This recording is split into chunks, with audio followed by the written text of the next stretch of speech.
우리가 성탄절을 앞두고 있죠.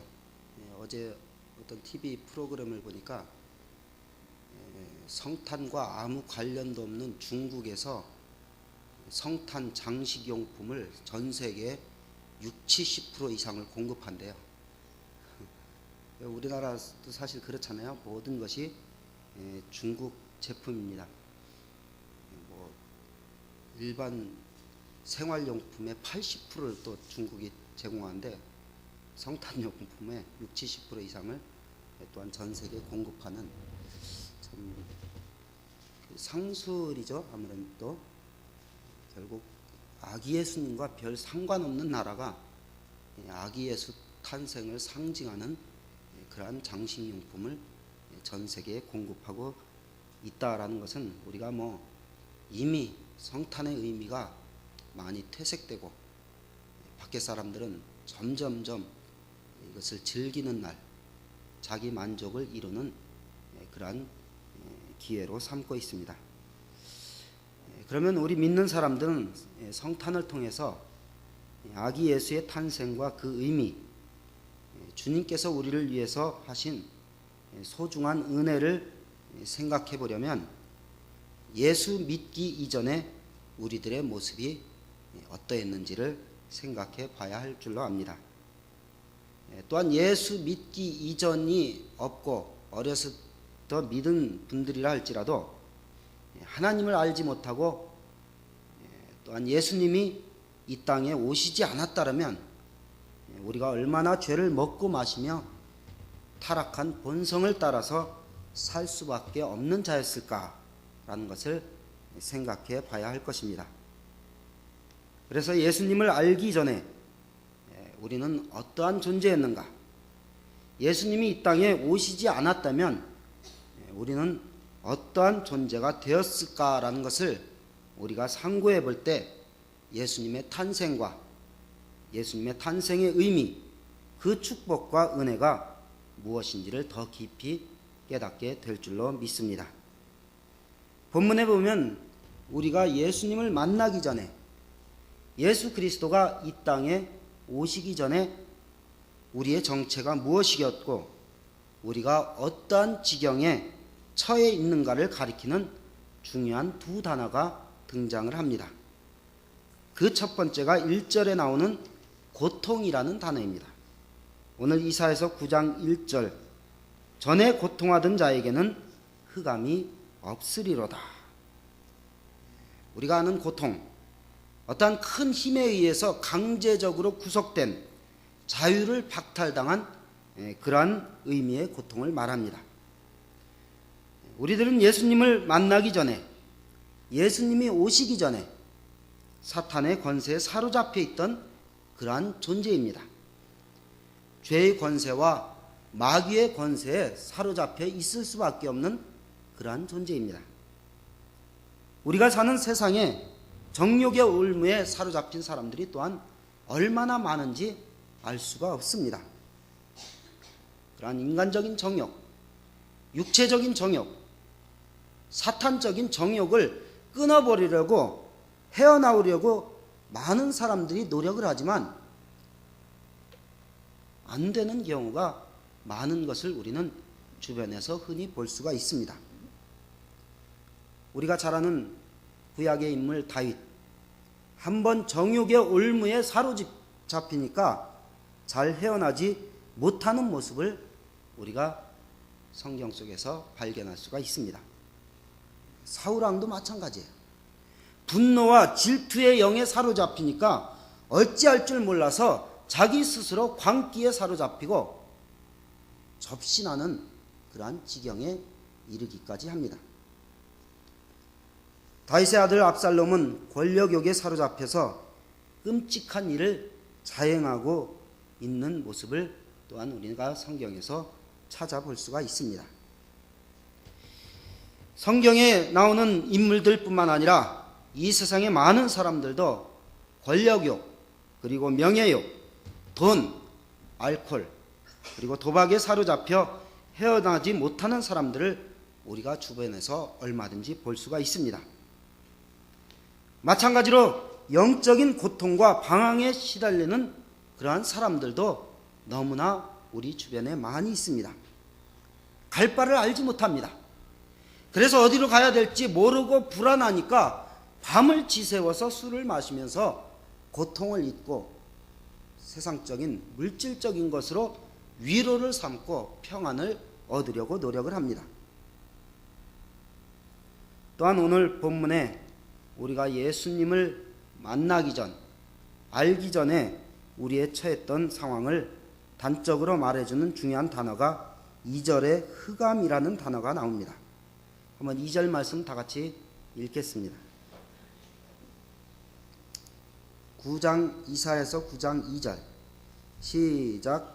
흑암에 행하던 백성이 큰 빛을 보고 사망의 그늘진 땅에 거하던 자에게 빛이 비추더라. 여기서의 흑암은 일반적인 캄캄함을 말하는 것이 아니에요.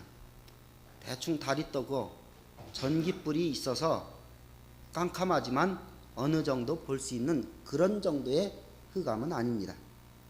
향방을 알 수 없는 100% 캄캄한 상태를 말합니다. 이러한 흑암이 성경에도 등장하죠. 우리가 잘 아는 출애굽기 시대에 10가지 재앙이 애굽 사람에게 내려졌는데 그 9번째가 흑암입니다. 9번째니까 엄청나게 어려운 그러한 재앙이라 생각을 우리가 할 수가 있지만 성경을 자세히 더듬어 보면 흑암, 자세히 보면 더듬을 만한 흑암, 더듬어서 간신히 옆에 사람과 사물을 만져서 알 수 있을 정도의 그러한 아주 엄청난 흑암이라는 것입니다. 앉고 일어섬을 분간 못하는 흑암이 3일 동안이나 지속이 되었다고 합니다. 그 흑암이 3일 후에 끝날 것이라는 것을 알았으면 견디기가 쉬웠을 것인데 언제 끝날지 모르는 그러한 캄캄한 흑암이 계속되었을 때 그들이 겪었을 고통은 우리가 표현할 수가 없을 것입니다. 그런데 오늘 본문에서 말하는 그러한 흑암은 물리적인 흑암이라기보다는 영적인 의미의 흑암입니다. 영적으로 무지해서 방향을 알지 못하고 사리를 분별하지 못하는 그러한 의미의 흑암입니다. 그런데 그 고통과 흑암이 정말로 합쳐진 그런 어려움, 그런 불편함, 절망 가운데 살았던, 절망 가운데 살 수밖에 없었던 우리들의 실존의 모습과 과거의 우리의 모습을 한번 우리가 스스로 되돌아봐야 할 것입니다. 그렇게 살았던 우리들에게 예수님은 어떠한 존재로 우리에게 오셨을까요? 오늘 성경에서는 한마디로 광명으로 우리에게 다가오셨다라고 말씀하고 있습니다. 큰 빛, 광명, great light, 큰 빛으로 우리에게 예수님은 다가오셨다. 성경은 우리에게 말해주고 있습니다. 사랑하는 성도 여러분, 빛의 특성을 우리가 몇 가지 살펴볼 수가 있습니다. 빛이 있음으로 말미암아 우리가 사리를 분별하고 또한 따뜻한 열이 우리에게 주어지고 빛은 또한 많은 동식물을 자라게 하는 그러한 생명을 불러일으키는 능력이 있습니다. 무엇보다도 빛을 통해서 밝음을 알 수가 있고 광명을 찾을 수가 있습니다. 얼마나 귀합니까? 이런 육적인 눈에 보이는 태양과 전깃불이나 촛불이나 이러한 빛도 우리에게 이렇게 귀한데 영적인 고통과 흑암에 빛으로 오신 예수 안에서 우리가 빛을 발견할 수 있었다는 것은 참으로 우리에게 하나님께서 주어진 큰 은혜요 축복인 줄 우리는 믿어야 될 줄로 믿습니다. 이러한 은혜와 빛을 주신 예수 안에서 그리스도의 빛 안에서 참 자유와 평안과 행복을 누리며 살아가는 복된 주님의 자녀들이 다 되시기를 주님의 이름으로 축원을 드립니다. 그러므로 우리는 내가 이렇게 정말로 빛으로 오신 예수님 안에서 진리 가운데 내가 살아가고 있는가? 내가 이 진리의 빛을 발아서 생명력 있게 살아가고 있는가?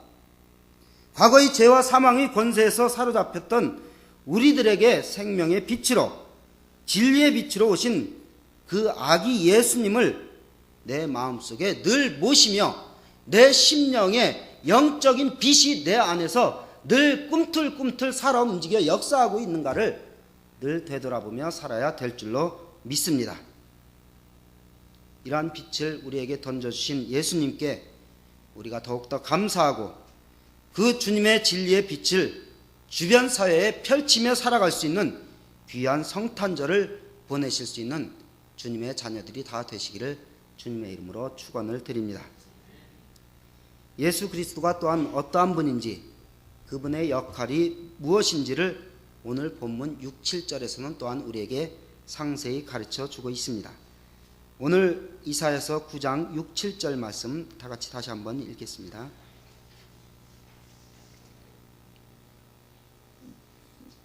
장 6절 7절이요. 시작.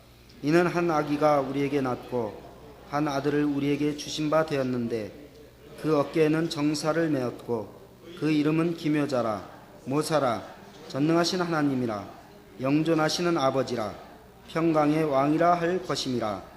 그 정사와 평강의 더함이 무궁하며 또 다윗의 위에 앉아서 그 나라를 굳게 세우고 자금 이후 영원토록 공평과 정의로 그것을 보존하실 것이라.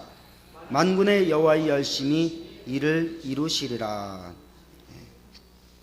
6절에 보면 우리 안에 빛으로 오신 예수님은 기묘자다, 원더풀, 우리가 예측할 수 없는 하나님의 사랑과 섭리에 따라서 우리에게 빛으로 오신 아주 기묘막측한 그러한 분으로서 우리에게 오셨다. 모사, 현대말로 하면 카운셀러라는 말입니다. 자기 백성의 삶의 문제에 직면한 모든 것을 지혜롭게 해결해 주신다. 우리가 해결할 수 있는 세상적인 지혜도 있지만 인간적인 방법과 지혜로도 다 해결할 수 없는 영적인 문제, 생명의 문제, 영원한 문제를 하나님께서 해결해 주시고 그 영원한 영적인 문제뿐만 아니라 그 영적인 문제 안에서 해결함을 받은 자는 육적인 문제도 하나님께서 주장하시고 다스려 주시는 그러한 지혜로 우리에게 다가오시는 분이다 라는 것을 오늘 본문은 우리에게 가르쳐 주고 있습니다.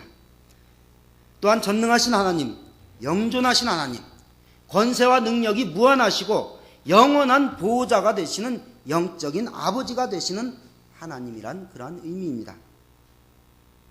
이것은 놀라운 은혜요 관계적인 특권을 말하고 있는 것입니다. 또한 오늘 담임 목사님께서 말씀하신 평강의 왕으로, 평화의 왕으로 우리에게 오신 분이다라는 것입니다. 예수님께서 이 땅에 오셨을 때는 로마 총독이 가이사 아우구스토였습니다. 그 사람은 로마의 평화를 이룩했던 절대적인 권력을 가진 그러한 지중해 연안을 정복했던 그러한 왕이었습니다. 그런데 겉으로는 평화로웠어요. 그러나 그것은 물리적으로 이루었던 평화입니다. 그러나 성경에서 말하는 평화는 그러한 물리적인 평안과 평화가 아니라 샬롬, 전쟁이 없는 평화로운 상태, 그것은 물론이거니와 개인과 공동체에 필요한 모든 것이 충족된 안녕의 상태를 말하고 있는 것입니다. 정말로 하늘의 평화를 보여주신 진정한 평화가 무엇인지를 가르쳐주신 아기 예수의 탄생에 대해서 또한 오늘 본문은 7절 말씀에 정사와 평강의 더함이 무궁하며 다윗의 위에 앉아서 공평과 정의로 보존하실 것이다 라고 우리에게 말씀해 주고 있습니다. 하나님의 나라를 하나님께서 세우시고 하나님의 나라를 굳게 하시고 확장시키시고 공의와 정의와 평화로 통치해 주시는 진리의 빛, 은혜의 빛, 생명의 빛으로 우리에게 오셨다는 것입니다. 이 놀라운 하나님의 능력과 하나님의 위대한 꿈을 하나님이 어떻게 이루시는가? 오늘 본문 마지막 부분에 만군의 여호와의 열심히 이를 이루시리라. 모든 능력을 갖고 계신 하나님께서 열심을 갖고 최선을 다해서 어떻게 최선을 다해요? 아기 예수로 이 땅에 낮고 천한 몸으로 오시기까지, 또한 마지막에 십자가에 죽으시게 하시기까지 사랑하신 그 크신 은혜와 사랑으로 우리에게 다가오시면서 하나님의 열심으로 우리를 사랑하시며 우리에게 빛으로 오셨다는 것입니다.